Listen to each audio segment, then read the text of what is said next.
एक बार फिर mission take classes में आप सभी का स्वागत। जैसा कि इस समय एमपी मध्य प्रदेश का पावर कारपोरेशन में वैकेंसी आई हुई है, इसका फॉर्म आप लोग भरिए और मिशन टेक क्लासेज के साथ जुड़िए, जिससे सिलेक्शन आपको आसानी से मिले। आइए उसी को देखते हुए पेपर मॉडल बनाया गया है। क्वेश्चन नंबर 1, फ्लक्स घनत्व के रूप में परिभाषित किया जाता है। तो फ्लक्स घनत्व B बराबर फार्मूला होता है फाई अपान ए, होता ना ये फार्मूला। तो फाई यानी कि फ्लक्स बटा क्षेत्रफल। तो इस तरीके से ऑप्शन नंबर 4 सही है। क्लियर, बात समझ में आ रहा है ना? वीडियो को स्किप मत करिएगा, बहुत इंपॉर्टेंट होने वाला है। अब हम बात करते हैं क्वेश्चन नंबर 2। एक आदर्श परिणामित्र की प्राथमिक शक्ति 100 वाट है तथा विभव अनुपात 2:1 है, तो द्वितीयक शक्ति होगी। हमको ये पता है कि ट्रांसफार्मर क्या होता है। ट्रांसफार्मर क्या करता है कि पावर नो चेंजिंग, पावर और फ्रीक्वेंसी नो चेंज। ध्यान दीजिएगा, पावर और फ्रीक्वेंसी नो चेंज, देन ये आपका वोल्टेज चेंज करेगा और करंट चेंज करेगा। क्लियर, ट्रांसफार्मर जो है वोल्टेज और करंट को इंटरचेंज करता है, बाकी पावर और फ्रीक्वेंसी को नो चेंज। तो ये कह रहा है कि जो प्राइमरी में शक्ति है 100 वाट, तो सेकेंडरी में क्या होगा? सेकेंडरी में भी 100 वाट ही होगा, इसलिए ऑप्शन नंबर 2 सही है। ये क्वेश्चन बहुत कंफ्यूज करने वाला है, इसलिए क्वेश्चन दिया गया है। क्लियर, तो ऐसे क्वेश्चन से आप कंफ्यूज मत होइए और अपना सिलेक्शन पक्का करिए एमटीसी के साथ। अब हम बात करते हैं क्वेश्चन नंबर 3। एक वोल्ट मीटर में बहुगुणक यानी कि मल्टीप्लायर और मीटर कुंडली होती है सीरीज क्रम में, समानांतर क्रम में, सीरीज समानांतर, डेल्टा में। तो बहुगुणक यानी कि मल्टीप्लायर जो होता है, जब मान लीजिए ये आपका वोल्ट मीटर है, वोल्ट मीटर का रेजिस्टेंस है और यहाँ पे एक हमने मल्टीप्लायर जोड़ दिया। क्लियर, तो मल्टीप्लायर किसके? यंत्र कुंडली के किसमें है? सीरीज में, इसलिए यहाँ पे ऑप्शन नंबर 1 सही है। बात समझ में आ रहा है ना? और मल्टीप्लायर जो जोड़ा जाता है वो किस लिए जोड़ा जाता है? वोल्ट मीटर का रेंज बढ़ाने के लिए, वोल्ट मीटर का रेंज बढ़ाने के लिए। क्लियर, अब हम बात करते हैं क्वेश्चन नंबर 4। पेन स्टॉक को क्षतिग्रस्त होने से बचाता है। 4 way, turbine, surge tank, draft tube. तो यहाँ पे ऑप्शन नंबर सी सही है, सर्ज टैंक। ये क्या होता है? मान लीजिए हम यहाँ पे डैम बना है, डैम यानी कि बांध। क्लियर, क्या बना है?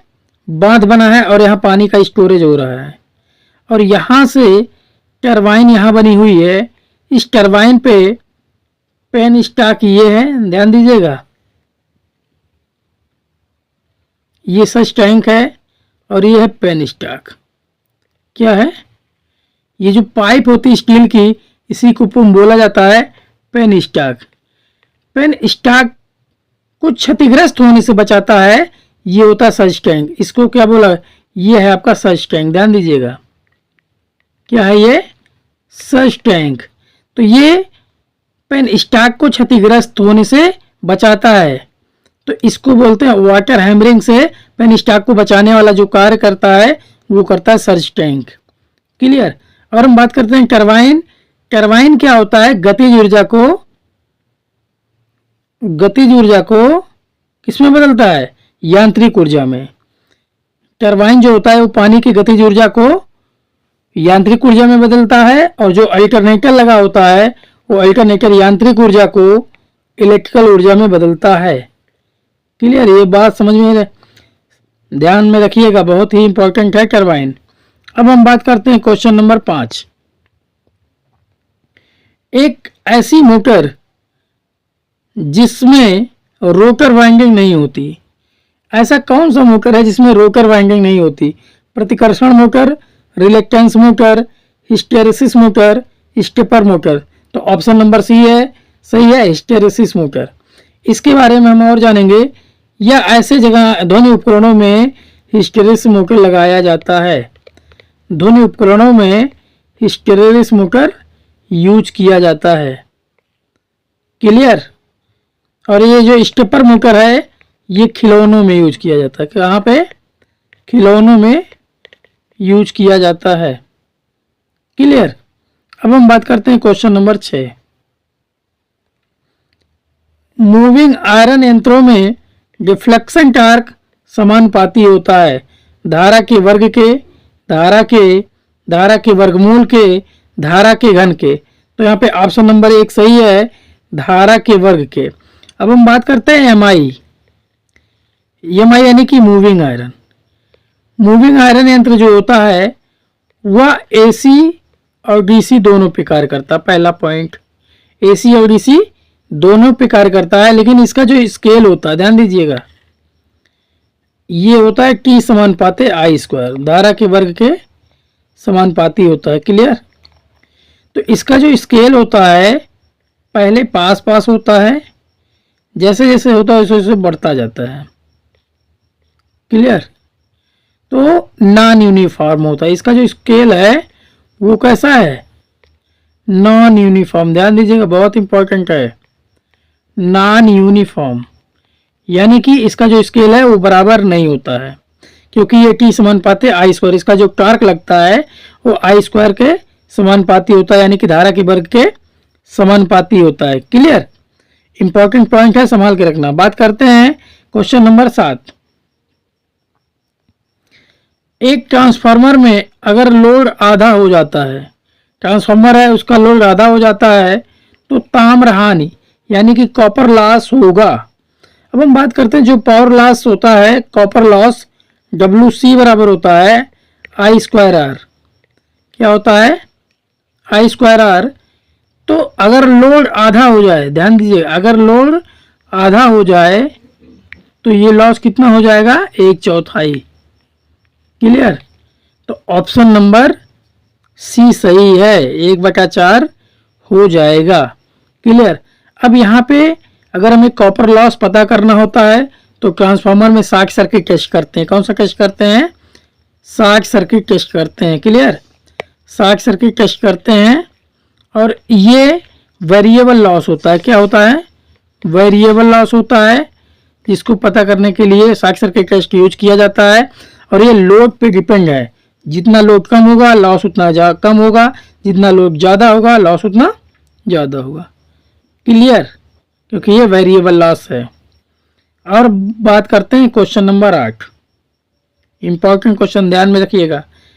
यदि डीसी मोटर नो लोड अवस्था में कार्य कर रही है, डीसी मोटर नो लोड अवस्था में कार्य कर रही है और उसकी फील्ड वाइंडिंग का परिपथ ओपन हो जाए तो, परिपथ ओपन हो जाए तो मोटर बंद हो जाएगी, मोटर की आर्मेचर वाइंडिंग जल जाएगी, मोटर आवाज करने लगेगी, मोटर की घूर्णन गति बहुत अधिक हो जाएगी। तो ऑप्शन नंबर डी सही है, मोटर की घूर्णन गति बहुत अधिक हो जाएगी। ऐसा क्यों होता है देखते हैं। क्योंकि जो फार्मूला होता है ये होता है कि n समानुपाते 1/5, ये फ्लक्स के विलोमानुपाती होता है स्पीड। तो जब वाइंडिंग खुल जाएगी तो फ्लक्स का मान क्या होगा? 0 हो जाएगा और 1/0 इनफाइनाइट होता है। तो ये 1/0 क्या होता है? इनफाइनाइट होता है। तो इसकी स्पीड भयानक गति से बढ़ जाएगी या घूर्णन गति बहुत अधिक बढ़ जाएगी। बात समझ में आ रहा है ना? बहुत ही इंपॉर्टेंट क्वेश्चन है ये। अब हम बात करते हैं क्वेश्चन नंबर 9। अगर ट्यूबलाइट में चोक नहीं लगाया जाए तो क्या होगा? ये देखिए ट्यूबलाइट की सर्किट है, ध्यान दीजिएगा। ये ट्यूबलाइट का कनेक्शन कुछ इस तरीके से होता है। ये आपका स्टार्टर है और ये आपका क्या है? चोक है। क्लियर। तो ये कह रहे हैं अगर ट्यूबलाइट में चोक नहीं लगाया जाएगा तो क्या होगा? नहीं जलेगी, हमेशा जलती रहेगी, फ्यूज हो जाएगी, कुछ देर रुककर जलेगी। तो ऑप्शन नंबर सी सही है, फ्यूज हो जाएगी। अगर ट्यूबलाइट में हम चोक ना लगाएं तो ट्यूबलाइट क्या होगा? फ्यूज हो जाएगा। क्लियर। अब हम बात करते हैं कि चोक का काम क्या होता है। चोक का काम यह है कि यह वोल्टेज को पिक करता है। क्या करता है? वोल्टेज को पिक करता है। कितना? 900 वोल्ट से 1100 वोल्ट तक। तो चोक का स्टार्टिंग काम है वोल्टेज को पिक करना और धारा के मान को सीमित रखना। और एक क्वेश्चन पूछा जाता है, अगर ट्यूबलाइट जल रही है और स्टार्टर उस समय निकाल लिया जाए तो क्या ट्यूबलाइट जलेगी? तो हाँ दोस्तों, ट्यूबलाइट हमेशा जलती रहेगी जब तक ये एक बार बंद नहीं किया जाएगा। अब स्टार्टर का काम है सिर्फ स्टार्ट करना, तो स्टार्ट होने के बाद स्टार्टर निकाल लेंगे तो कोई दिक्कत नहीं, अपना ट्यूबलाइट जलता रहेगा। तो यहाँ से 2 क्वेश्चन बहुत पूछे जाते हैं। क्लियर? अब हम बात करते हैं क्वेश्चन नंबर 10।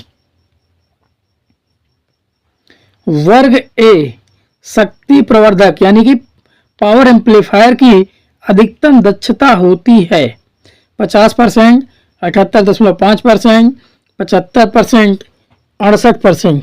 तो ऑप्शन नंबर ए सही है।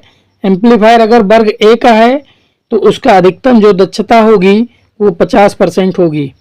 क्लियर? अब हम बात करें अगर 78.5 का, तो ये वर्ग बी का होता है अधिकतम दक्षता। अधिकतम दक्षता 78.5 वर्ग वी का होगा और 75% से अधिक होता है सी वर्ग का।